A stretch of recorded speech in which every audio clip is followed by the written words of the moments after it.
देश में आजादी के बाद से 1950 से 2015 के बीच हिंदुओं की आबादी में कमी आई है, जबकि मुस्लिम आबादी 9.84% से बढ़कर 14.09 हो गई है। और ईसाई आबादी की अगर हम बात करें तो उनकी हिस्सेदारी 2.24% है, उससे बढ़कर 2.36% हुई है। Economic advisory council to prime minister EAC PM की ओर से जारी की गई रिपोर्ट में यह जानकारी दी गई।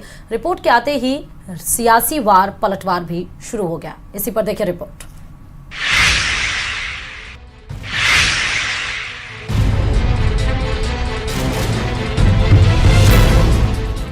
हिंदू आबादी 10% घट गई है। आबादी वाली रिपोर्ट पर खूब मची रार। कांग्रेस पर बीजेपी का तगड़ा प्रहार। कांग्रेस ने देश को बनाया धर्मशाला। कांग्रेस बोली ध्यान भटकाने के लिए मुद्दों पर डाला ताला।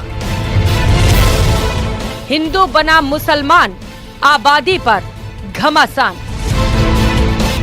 मुस्लिमों की आबादी को लेकर राजनीतिक गलियारों में भले ही आरोप प्रत्यारोप का दौर चलता रहता है, लेकिन प्रधानमंत्री आर्थिक सलाहकार परिषद के विश्लेषण में मुस्लिम आबादी को लेकर बड़ा खुलासा हुआ है। ये खुलासा ऐसे समय पर हुआ है जब लोकसभा चुनाव अपने चरम पर है और तीसरे चरण का चुनाव संपन्न हो चुका है। प्रधानमंत्री आर्थिक सलाहकार परिषद की रिपोर्ट की माने तो आबादी पर EAC रिपोर्ट का खुलासा, हिंदू घटे मुस्लिम बढ़े। 1950 से 2015 तक के आंकड़ों पर रिपोर्ट।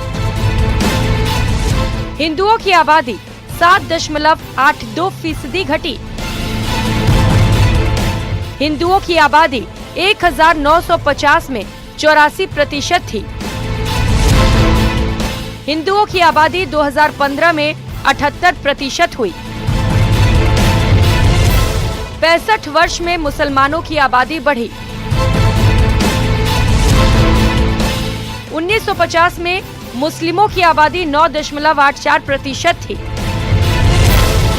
2015 में मुस्लिमों की आबादी 14.09% हो गई। भारत में हिंदुओं की आबादी 7.8% घटी।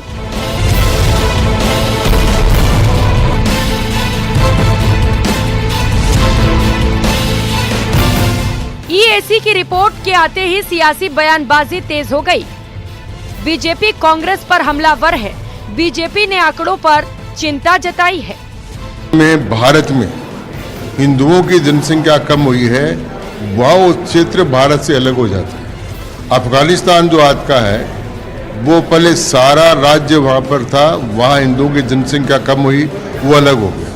पाकिस्तान था, वहाँ पर हिंदुओं की जनसंख्या ज़्यादा थी, तब तक वो हिंदुस्तान में रहा और वहाँ जनसंख्या कम हुई, वो पाकिस्तान बन गया।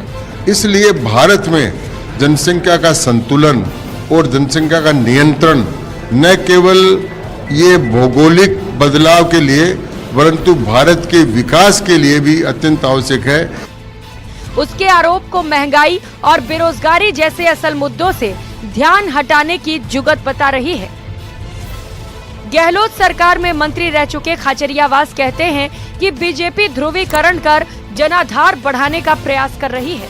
मैं आपको गारंटी से कह रहा हूँ कि चुनाव से प्रभावित आंकड़े भारतीय जनता पार्टी को ये बताना चाहिए कि 10 वर्ष में आपने हिंदुओं की भलाई के लिए क्या किया। बीजेपी ये चुनाव अपने कामों पर नहीं, हिंदू मुसलमान के मुद्दे पर लड़ना चाहती है। मुसलमानों का डर पैदा करके हिंदुओं के सारे वोट लेना चाहती है, लेकिन हिंदू को कुछ देना नहीं चाहती।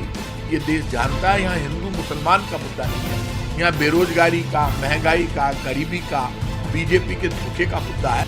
राजस्थान विश्वविद्यालय के समाजशास्त्र विभाग के असिस्टेंट प्रोफेसर करुणाकर सिंह ने कहा है कि ये आंकड़े चिंताजनक हैं। वहीं मुस्लिम अलायंस के प्रदेश प्रभारी मोहसिन रशीद खान ने रिपोर्ट पर सवाल उठाए हैं। जैसा ये अभी रिपोर्ट जिस बारे में चर्चा हो रही है, इस रिपोर्ट में कहा गया है कि जो मेजॉरिटी मुस्लिम्स हैं वो मतलब उनकी ग्रोथ हो रही है और भारत में 43.8 2015 तक जो ग्रोथ हुई है वो 43.8% करीब है, और जो हिंदुओं का डिक्लाइन हुआ है वो 7.8% के करीब है, और हमारी मुस्लिम मेजॉरिटी जो नेबरिंग कंट्रीज में है वो भी काफ़ी बढ़ी है। तो क्या ये चिंता का विषय? ये जो आंकड़े आए हैं प्रधानमंत्री की एडवाइजरी काउंसिल, ये जो आंकड़े आए हैं ये एक तरीके से इस मुल्क में एक अफरा तफरी मचाने की कोशिश है, और पेश भी इस तरीके से किया जा रहा है जैसे कोई मुसलमानों की तादाद बेइंतहा 40% बढ़ गई हो और हिंदुओं की बेचारों की तादाद 8% घट गई हो। तो ये एक गलत तरीके से माहौल पेश बनाने का एक कोशिश है। रिपोर्ट के बाद बीजेपी देश में तत्काल जनसंख्या नियंत्रण कानून और समान नागरिकता संहिता लाने की मांग कर रही है, जिसे विपक्ष बीजेपी की हार की बौखलाहट बता रहा है। अब जब 4 चरण के मतदान बाकी हैं, तब आबादी वाली रिपोर्ट के बहाने देश का सियासी पारा उफान चढ़ने की उम्मीद है।